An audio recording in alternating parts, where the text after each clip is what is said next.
My question is to the mayoralty candidates, and first I'd like to thank each and every one of you for putting your name forward in our democratic process. I truly thank you.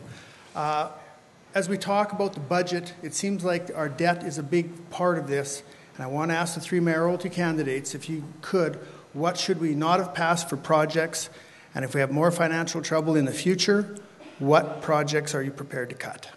Well, to answer that question, I guess hindsight is always 20/20, and when we look back at what our debt is made up of, it is the expansion to the IPLEX, it is the wastewater treatment plant, and it is our new hospital. As a councillor that was involved in approving all three of those, I wouldn't change a thing. I think they're great investments for our community, and I think they're investments that we should all be proud of. One of the reasons why we wouldn't change a thing is those are all projects that are fully funded. The payments on them is very manageable, and there will be no unexpected increases in taxes or anything like that to fund for them. They've locked in at low guaranteed rates over the period of time, and everybody that in our community that is using those facilities will pay for those facilities over their lifetime. People do talk a lot about the long-term debt that we have accumulated in the last few years, and it is a lot of money. I think that we can't continue to increase that debt at the same rate we've been doing. It's simply not sustainable. I'm not going to argue, and I'm not here to argue any past projects. I don't think that serves any purpose. The fact is we've got the debt and we have to now deal with it.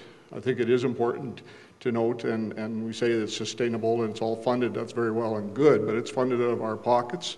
I think if you look at, and I don't know where we're at with our debt, I think we're approaching $60 million, but if you figure that out at 5.5% amortized over 20 years, that's $6.5 million a year we're paying down on that debt.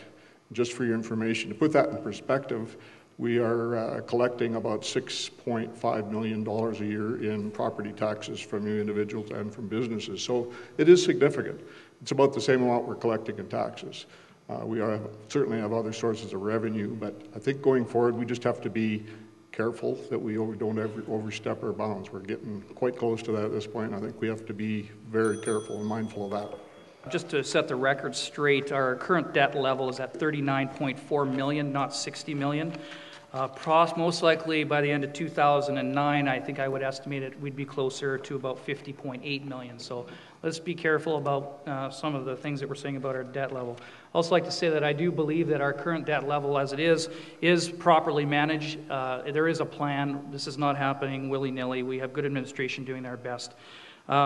What we need to keep in mind here, though, and what I ran on 3 years ago, and I'll say it again, when I go through budget, I look at needs versus wants. It sounds like a broken record, but I don't think we needed a sign on Highway 4 for up to $175,000. We had a sign on Chaplin, which you could read going both ways, actually. I just didn't see it as a need. To me, the sign on 4 was unnecessary, and to me it was more about a status thing.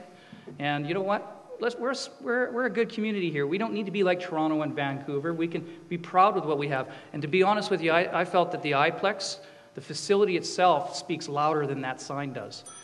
Thank you.